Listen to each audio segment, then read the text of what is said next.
26. júna 1991 odišla z domu Diana Lopuchovská. Keďže sa ani po niekoľkých hodinách nevrátila k svojmu malému dieťatku a nezanechala žiadny odkaz, jej najbližší dostali o ňu strach. Nasledujúci deň bolo po nej vyhlásené celoštátne pátranie. V tej chvíli ešte nikto netušil, aké prekvapujúce odhalenia sa skrývajú za jej náhlym zmiznutím a aké hrôzostrašné zistenia čakajú kriminalistov zaoberajúcich sa týmto prípadom. Polícia začala preverovať všetky okolnosti jej neočakávaného zmiznutia. Vypočula množstvo svedkov, vďaka ktorým sa postupne objavovali stále nové skutočnosti. Kruh podozrivých sa začal uzatvárať a stále častejšie v ňom figurovalo jedno meno. To meno znelo Jozef Slovák. Polícia zadržala Slováka a podrobila ho niekoľkohodinovému výsluchu. Nikto nepredpokladal, k akým hrôzostrašným skutkom sa Slovák prizná. Toto je príbeh, ktorý sám odhalil kriminalistom. Je dôležité povedať, že sa priznal k 4 vraždám. Priznával sa postupne a dobrovoľne, ako by sa svojimi skutkami chválil. Jozef Slovák bol 10. marca 1990 podmienečne prepustený z väzenia. Pre vraždu, ktorú spáchal v roku 1979, bol odsúdený na 15 rokov. Vo väzení strávil nakoniec 11 rokov, pretože na základe vtedajšej prezidentskej amnestie bol prepustený. Po prepustení na slobodu sa pohyboval na celom území Československej republiky. Pri zoznamovaní sa s rôznymi ľuďmi používal falošné preukazy, ktoré si sám vyhotovil na svoje vlastné a aj vymyslené mená. Najčastejšie sa preukazoval falošným služobným preukazom, ktorý si vyhotovil z vlastného cestovného pasu. Vystupoval ako major inžinier Richard Forman. Slovák si zhotovil vymeniteľné fólie, ktoré si podľa potreby vymienial. Predstavoval sa ako pracovník mravnostného oddielu Praha, kriminálnej služby Praha, kontrarozviedky, protiteroristického oddielu a podobne. Uvedeným spôsobom zvýrazňoval svoju dôležitosť a ľahšie prekonával prekážky pri zoznamovaní. Zoznámenie sa so Slovákom často končilo tragicky. Bolo tomu tak aj v prípade jeho prvej obete. Takíto ľudia sa radi prezentujú alebo chvália, považujú sa za dôležitejších, chcú si získať uznanie, majú sklon k teatrálnemu vystupovaniu, čo by vlastne mohlo zodpovedať tomu. Zvolil si pravdepodobne spôsob upútavať pozornosť tou prezentáciou ako policajta. Niekto by sa mohol prezentovať ako významný športovec, on si zvolil tento spôsob. 2. augusta 1990 bola v Konopišti, nachádzajúcom sa v Čechách, nájdená mŕtvola neznámej ženy. Pozostatky mŕtvoly boli zahádzané drevom a lístím, telo bolo v značnom stupni rozkladu. Na rad musela preto prísť videosuperprojekcia, na základe ktorej bola ako obeť identifikovaná Monika Ondíková. Vykonanou pitvou sa vzhľadom k pokročilému hnilobnému procesu nepodarilo zistiť presnú príčinu smrti. Avšak poloha mŕtvoly, oblečenie a fakt, že bola zahádzaná drevom a lístím, nasvedčovali tomu, že bola zavraždená. Na základe toho oznámenia od Jozefa Slováka som vycestoval za ním do väznice, kde mi porozprával o jednom prípade, ktorý sa stal v Českej republike v Konopišti. Pýtal sa ma, že či viem, že tam bola vražda. Ja som hovoril, že neviem. A on mi začal rozprávať konkrétnosti, podrobnosti k tejto vražde. Pýtal sa ma, či obeť mala vo vrecku cestovný lístok z určitého mesta do ďalšieho mesta a povedal, aby som tieto okolnosti všetky si preveril a došiel za ním. Počas výsluchov sa Slovák priznal aj k tejto vražde. Spôsob a čas však častokrát menil. Vraždu podľa svojich vlastných slov spáchal najskôr takto. Slovák sa s Monikou Ondíkovou stretol a spoznal v Prahe. Na jej návrh spoločne odišli do Konopišťa, kde sa ubytovali v hoteli Nová Myslina. Na druhý deň sa išli prejsť do lesa. Slovák sa rozhodol, že sa zmocní peňazí, ktoré mala pri sebe. Namieril na ňu plynovú pištoľ a žiadal od nej peniaze. Keďže začala kričať, vystrelil na ňu najskôr 2 rany smerom na hlavu. Spadla na zem, ale pokúšala sa vstať. Preto na ňu vystrelil zvyšných 6 rán. Po zásahu plynovou náplňou náboja chvíľu chrčala a potom zomrela. Telo zatiahol do lesného porastu, kde ho prikryl konármi. Pri ťahaní tela sa zavraždenej vyzuli topánky, ktoré potom zahrabal neďaleko miesta, kam ukryl telo. Z jej tašky vytiahol peňaženku a veľký zlatý prsteň. Kabelku so všetkými osobnými vecami zahodil pod most vedúci nad kanálom. Jozef Slovák bol pre tieto dievčatá akýmsi idolom a vzhľadom na svoj prirodzený šarm tieto nemal problém vylákať do priestoru, kam ich vlastne chcel dostať. Asi po 4 až 5 dňoch sa vrátil na miesto činu.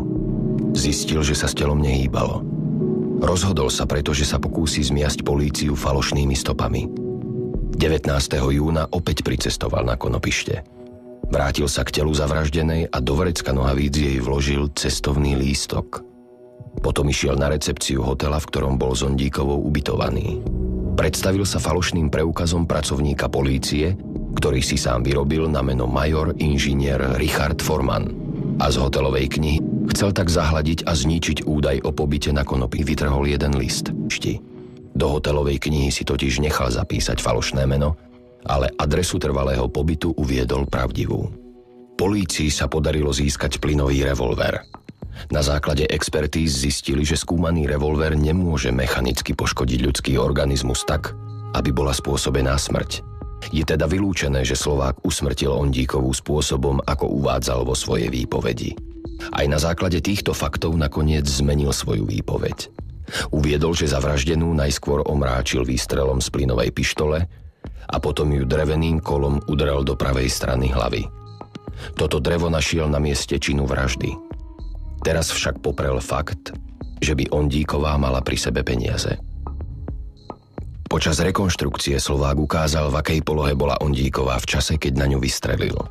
Ukázal aj, kde sa nachádzala, keď ju udrel po hlave, pričom demonstroval intenzitu úderu. Jednoznačne bolo dokázané, že Slovák Moniku Ondíkovú zavraždil. Počas vypočúvania uvádzal také podrobnosti, ktoré mohol poznať iba vrah.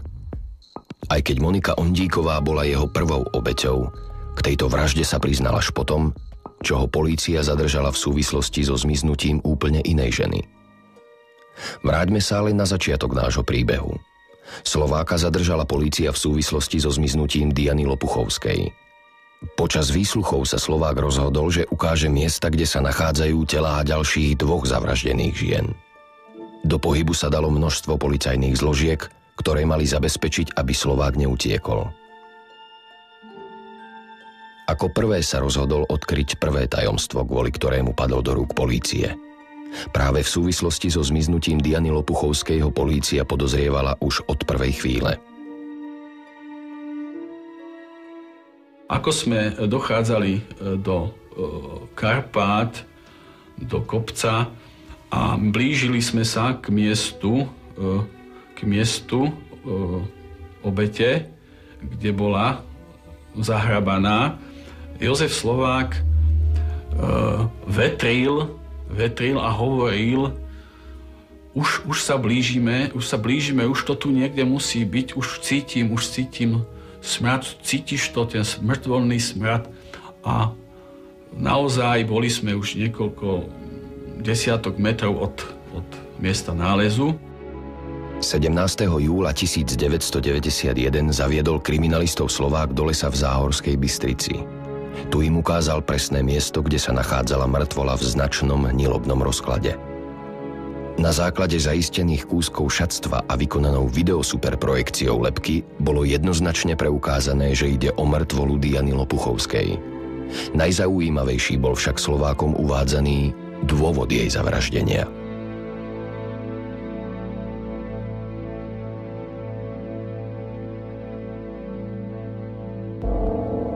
Slovák na svoju obhajobu uviedol, že počas pobytu na slobode spolupracoval s FBIS. Počas tejto spolupráce získal informácie o tajných kódoch, utajených telefónnych číslach a o číslach bankových kont. Pretože prišiel do konfliktu s vtedajším ministrom vnútra Československej federatívnej republiky v čase od októbra 1990 až do júna 1991, kedy bol vo väzbe pre trestný čin nedovoleného ozbrojovania, tajným písmom vodotlačov zaznamenal všetky získané informácie na listový papier, ktorý mal v cele. Tento listový papier mu jeho spoluväzeň Eugen Eš zobral a napísal naň list, ktorý adresoval svojej matke. Ten bol ale určený jeho družke Diane Lopuchovskej. Po prepustení z väzby potreboval získať späť tento list a preto ju sám vypátral. Vylákal ju do lesa, v ktorom sa o uvedený list pohádali a v hneve ju náhodným úderom do krku neúmyselne zavraždil. Skutočnosť však bola úplne iná. Jozef Slovák sa vo väzbe niekoľkokrát dostal do hádok so spoluväzňom Eugenom Eš. Ich konflikt prerástol až do hádky, v ktorej Slovák začal svojho spoluväzňa škrtiť.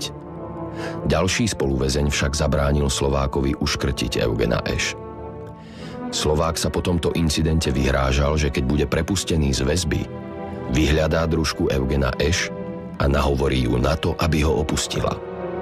Po prepustení na slobodu začal Slovák uskutočňovať svoj plán. Najskôr navštívil matku Eugena Eš. Vyhľadal ju pod zámienkou, že nesie pozdrav od jej syna. K nadviazaniu kontaktu využil poznatky získané v cele, ktoré získal od samotného Eugena Eš. Docielil, že sestra Eugena Eš mu ukázala, kde Diana Lopuchovská býva. Slovákov plán sa mohol začať. Lopuchovskej sa už predstavil ako kapitán Slovák. Sľúbil jej, že vybaví stretnutie s jej druhom Eugenom Eš. K tomuto stretnutiu malo prísť v Záhorskej Bystrici, kde väzni pracujú vo vinohradoch. Svoje slovo zdanlivo aj dodržal. 26.6. sa spoločne s Lopuchovskou z podmosta SMP vybrali do Záhorskej Bystrice. Tu vystúpili na konečnej zastávke a pešo išli do lesa. Diana Lopuchovská s ním išla dobrovoľne v domnení, že ju vedie do vinice, kde pracuje jej druh. Na miesto fiktívneho stretnutia ale nikdy nedorazili, pretože v lese Dianu Lopuchovskú Slovák chladnokrvne zavraždil. Jozef Slovák zavraždil Dianu Lopuchovskú z pomsty voči Eugenovi Eš. Vynaložil veľké úsilie na zistenie adresy a jej vylákanie do lesa s úmyslom zavraždiť ju. Je preukázané, že konal cieľavedome, premyslene a zákerne. Pitva odhalila, že zavraždená mala stiahnutú sukňu, chýbali jej pančuchy a aj spodné nohavičky. Toto všetko vyvoláva domnienku, že Slovák so zavraždenou pred alebo až po jej smrti súložil. Počas objasňovania vraždy Diany Lopuchovskej sa Slovák rozhodol ukázať telo ďalšej, už tretej zavraždenej ženy. V skoré augustové ráno zaviedol kriminalistov na lyžiarsku lúku na Kamzíku v Bratislave. V lesnom poraste ukázal na jamu vo vyvrátenom strome. Po odkrytí kameňov a zeminy sa Slovákova výpoveď potvrdila. Našlo sa telo neznámej ženy, ktorá bola identifikovaná ako Vladislava Maříková. Pitva ani tentokrát kvôli značnému hnilobnému procesu neprezradila presnú príčinu smrti. Slovák sa však počas následných výsluchov priznal, ako spáchal vraždu. Aj tentokrát sa pokúsil zmiasť políciu. Do prípadu zatiahol svojho známeho, ktorý podľa Slovákových slov mal spáchať samotnú vraždu. Polícia preverila množstvo svedkov, ktorí pomohli vniesť jasno do celého prípadu. Preverila čas a miesta, ktoré Slovák vo výpovedi uvádzal ako miesta, kde strávil so zavraždenou posledné hodiny jej života. Zároveň zaistila aj dôkazy, ktoré jej pomohli vytvoriť obraz o tom, čo a ako sa stalo. Vladislava Maříková cestovala z Chebu na Slovensko za svojím priateľom. Slovák cestoval z Plzne do Prahy a následne do Bratislavy. S Vladislavou Maříkovou sa zoznámil vo vlaku a potom už spoločne pricestovali do Bratislavy. Slovák pod nezistenou zámienkou vďaka svojim výnimočným schopnostiam vystupovať príjemne a zdvorilo vylákal Maříkovú do lesa na Kamzík. Je pravdepodobné, že aj v tomto prípade vystupoval ako policajt.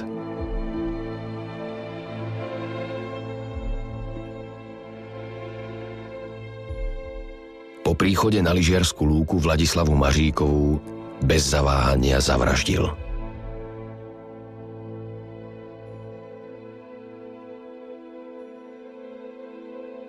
Počas rekonštrukcie Slovák uviedol, že v čase, keď Maříková stála pri ňom, udrel ju do krku alebo do hlavy. Po údere spadla na zem a už sa neprebrala. Zatiahol ju do jamy a zahádzal konármi a hlinou, ktoré boli v blízkosti ležiacej obete.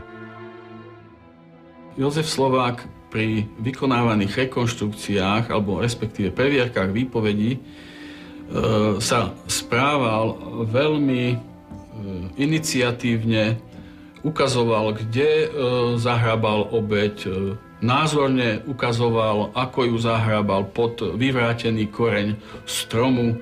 Vôbec mu nerobilo problém sa na tom mieste činu znovu nachádzať.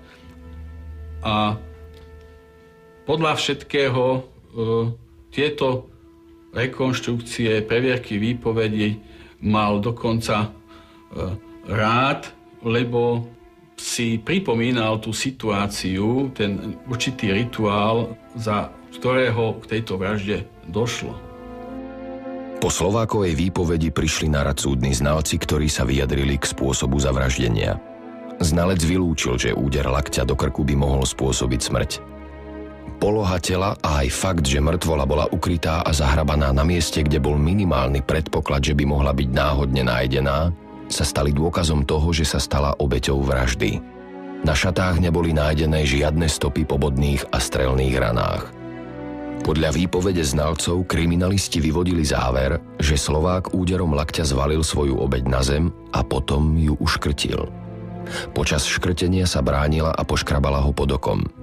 Existenciu tohto škrabanca potvrdili svedkovia. Miesto, kde bolo telo schované, ukázal samotný vrah. Počas výsluchu popísal súkromné problémy zavraždenej a vydal aj niektoré predmety, ktoré jej po zavraždení ukradol. Slovák sa však nikdy nepriznal k dôvodom, kvôli ktorým spáchal vraždu. V priebehu vyšetrovania sa Slovák priznal k poslednej, 4. vražde. Vyšetrovateľov doviedol na miesto činu, kde ukryl telo. Práve na tomto mieste, neďaleko štátneho sanatória na Železnej studničke v Bratislave, v auguste roku 1991 počas prechádzky lesom našli svedkovia telo mŕtvej ženy.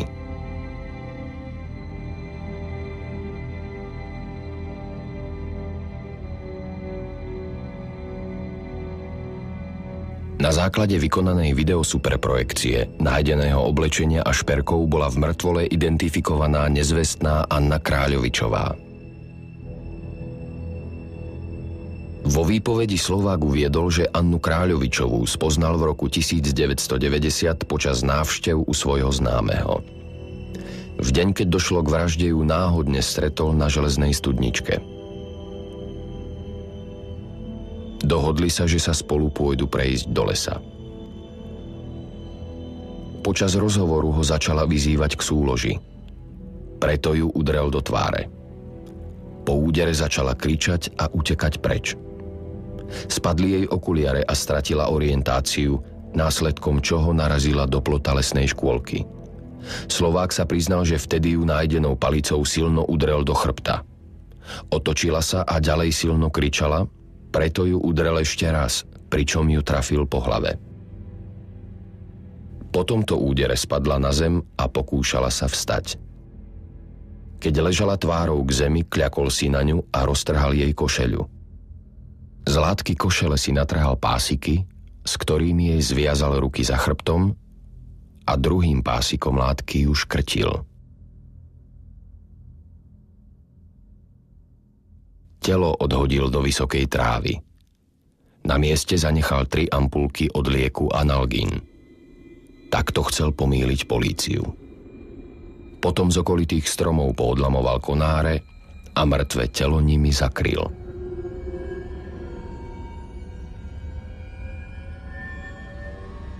Všeobecne hovoril, že mu strašne lezie na nervy, keď ženy, a to bož mladé ženy, sa nesprávajú zdvorilo, keď vulgárne nadávajú. To sú jeho slova. Stačilo Slovákovi k motívu vraždy neslušné vyjadrovanie sa dievčat? Nik nevie. Ani pri tejto vražde sa Slovák k motívu totiž nevyjadril. Avšak všetko nasvedčuje tomu, že išlo o sexuálny motív. Zistenými dôkazmi bolo bez akýchkoľvek pochybností preukázané, že Slovák Kráľovičovú surovým spôsobom zavraždil. Konal podobne ako v predchádzajúcich 3 prípadoch. Chladnokrvne, premyslene a cieľavedome. Mechanizmus usmrcovania svojich obetí, škrtenie, ani spôsob ukrytia nemenil. Ku každej vražde sa Slovák priznal. Dokonca sám odhalil miesta, na ktorých ukryl 2 zavraždené ženy a rovnako podrobne sa vyjadril aj k miestam, kde boli svedkami nájdené telá Moniky Ondíkovej a Anny Kráľovičovej. Na jednej strane s políciou počas objasňovania vražd spolupracoval, na strane druhej políciu opakovane dezinformoval.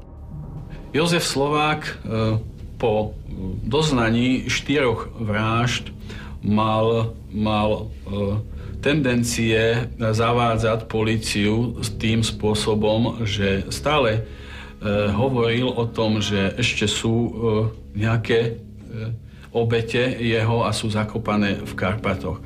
Niekoľkokrát sme vyšli na tie miesta, ktoré nám chcel ukázať. Vždycky sa kopalo, kde ukázal, že sa tam nachádza nejaká jeho obeť, ale nikdy sa nám nepodarilo od tej doby nájsť žiadnu obeť. To, s čím sa stretávame u ľudí, ktorí nevyrastali hlavne v tom ranom detstve, skutočne v ranom detstve, v optimálnych podmienkach, tak tam môže nastať deficit v tej oblasti vyšších citov a u neho skutočne tie vyššie city sociálne, morálne neboli rozvinuté a skutočne tam úplne chýbali primerané zábrany v týchto veciach.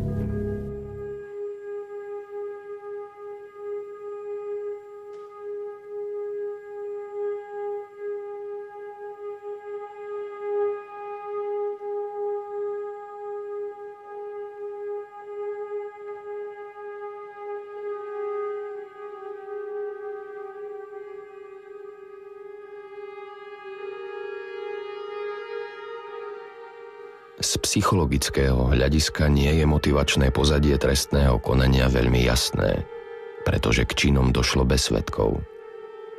V jeho konaní mohli prevládať viaceré činitele. Sexuálny motív, obete boli mladé ženy.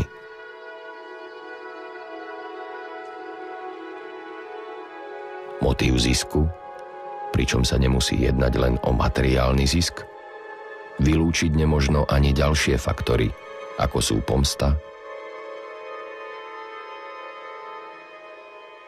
odstránenie svedka a podobne.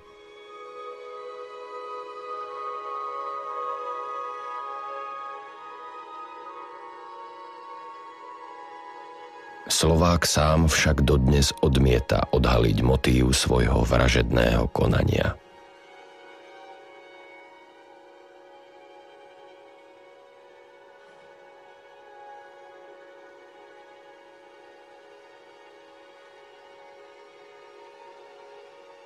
Múry Ilavskej väznice ukrývajú mnohé osudy a životné príbehy. Jedným z nich je aj príbeh Jozefa Slováka, ktorý bol za 4 spáchané vraždy odsúdený na doživotie. Nikto nevie, či sa raz dozvieme, prečo museli jeho rukou zomrieť 4 mladé ženy.